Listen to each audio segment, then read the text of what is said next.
¿Tú crees que México necesita un Bukele o un Milei? Mira, necesita un Bukele desde el punto de vista de la seguridad. La inseguridad ha aumentado desde AMLO. Una locura.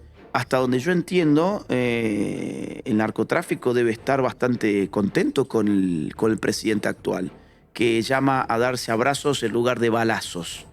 Bukele hizo lo contrario. O sea, desde el punto de vista de la seguridad, lo que ha hecho Bukele es magnífico. Ha derrotado al crimen organizado utilizando todo el poder represivo del Estado, descubriendo una gran verdad. La verdad de que el Estado es el monopolio de la fuerza y detenta una magnitud de fuerza que es capaz de aplastar en muy poco tiempo a cualquier organización criminal que le dispute el monopolio de la fuerza. La organización criminal, a diferencia del criminal individual, es una organización que termina disputando el monopolio de la fuerza, termina logrando zonas liberadas, termina logrando la complicidad de las fuerzas de seguridad. Baja las barreras. Baja las barreras, terminan imponiendo su propia ley y logran estados fallidos. El estado fallido es el estado que no puede imponer su ley. Entonces, ¿por qué el gobernante no aplasta el crimen organizado? ¿Es por un problema de recursos? ¿Es un problema de tecnología militar? No, es un tema de voluntad. Complicidad. Complicidad. Y eso es lo que te muestra Bukele. Que al final...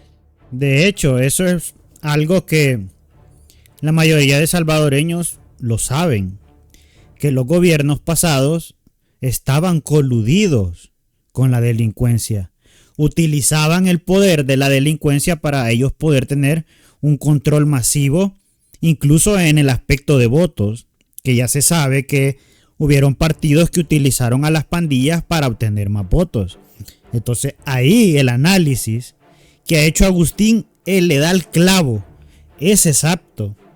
Los gobiernos que no combaten con toda la fuerza del Estado a la delincuencia, lo más probable, en un 98% de probabilidad, es que estén coludidos. Y eso se vio reflejado en la baja de homicidios cuando el gobierno decidió combatir a las pandillas. Por ende, esto se puede aplicar a otros países, como está tratando de hacer Ecuador. Pero aquí viene lo importante. Tiene que haber una voluntad de la asamblea y de la presidencia. No puede haber un lado que jale y otro que jale para otro, porque ahí ya se rompería la eficiencia y no se lograría nada al final.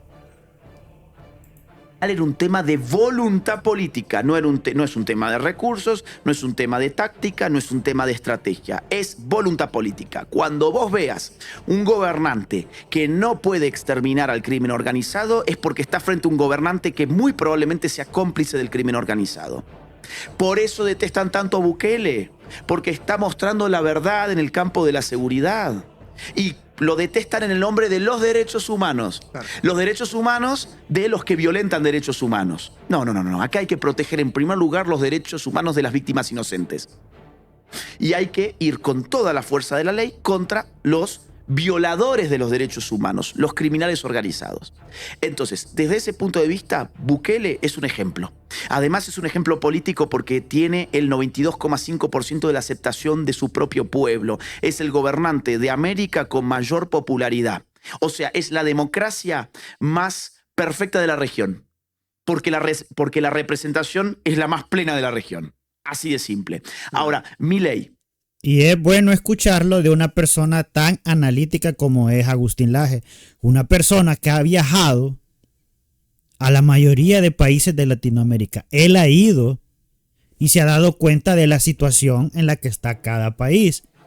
No es una persona que no conozca del tema. Y es importante que personas como él, que son personas muy inteligentes, muy estudiadas, que conocen mucho, den este tipo de mensajes, para que se les caiga la careta y la mentira que los medios internacionales andan vendiendo de El Salvador, difamando a El Salvador y haciendo de menos los esfuerzos que está tratando de hacer ese país para salir adelante y para combatir a la delincuencia.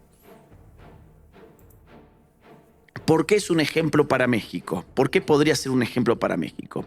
Bueno, porque es un libertario que viene a restituirle a la sociedad civil libertades individuales, que entiendo que en este país están significativamente reprimidas, libertades religiosas totalmente reprimidas.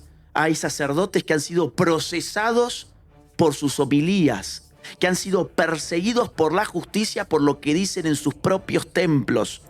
De hecho, eso fue algo que se le quiso criticar a Nayib Bukele cuando él quiso ser presidente. La oposición de ese país lo atacó y dijo que cuando él estuviera en el poder no se iba a respetar las religiones. Y las personas que ya vieron cómo ha gobernado Nayib Bukele pueden darse cuenta que esa era una mentira. Pero en países como él dice México, que está pasando ese tipo de cosas, ahí no dicen nada.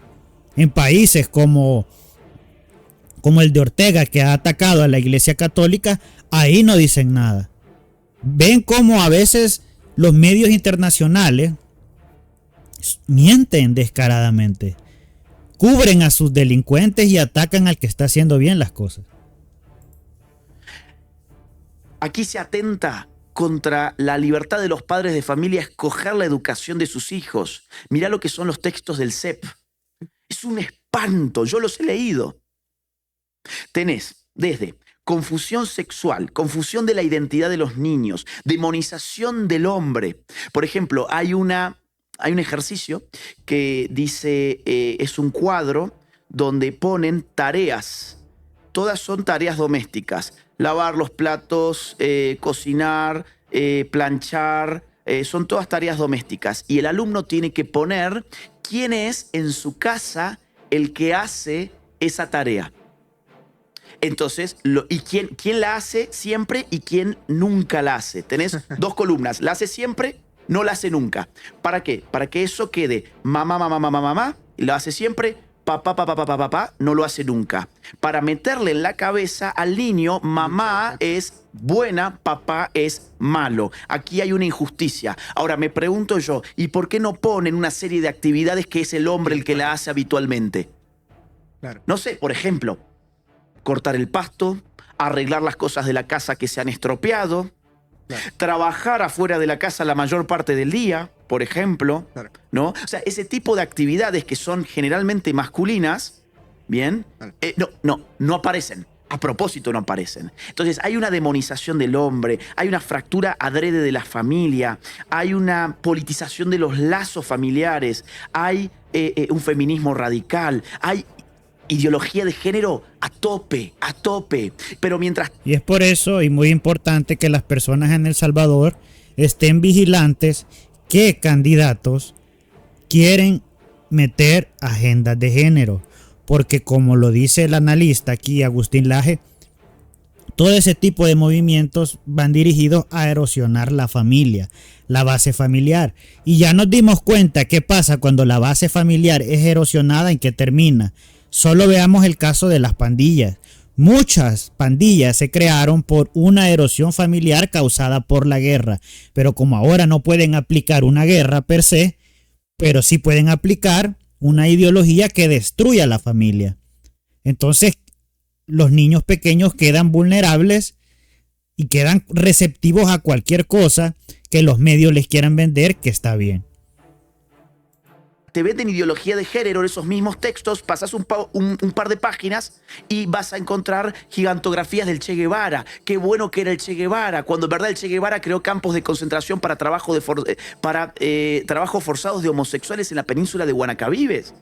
Entonces, es una cosa inaceptable. Te meten socialismo, te meten anticapitalismo, te meten resentimiento, te meten ideología de género. Entonces, ¿por qué Milei puede ser un ejemplo para México? Porque bajo Milei esos textos no tendrían lugar. En la Argentina se va a acabar con eso, con el adoctrinamiento de niños. Se va a restituir las libertades religiosas, las libertades económicas, la libertad de la familia para escoger la educación de sus hijos. Entonces, en ese sentido, Milei claramente es un ejemplo para México y por eso López Obrador está tan nervioso con la victoria de Milei. Bueno, gente, es un gran análisis. Si les gustó, suscríbase, dele like, coménteme ahí usted qué opina.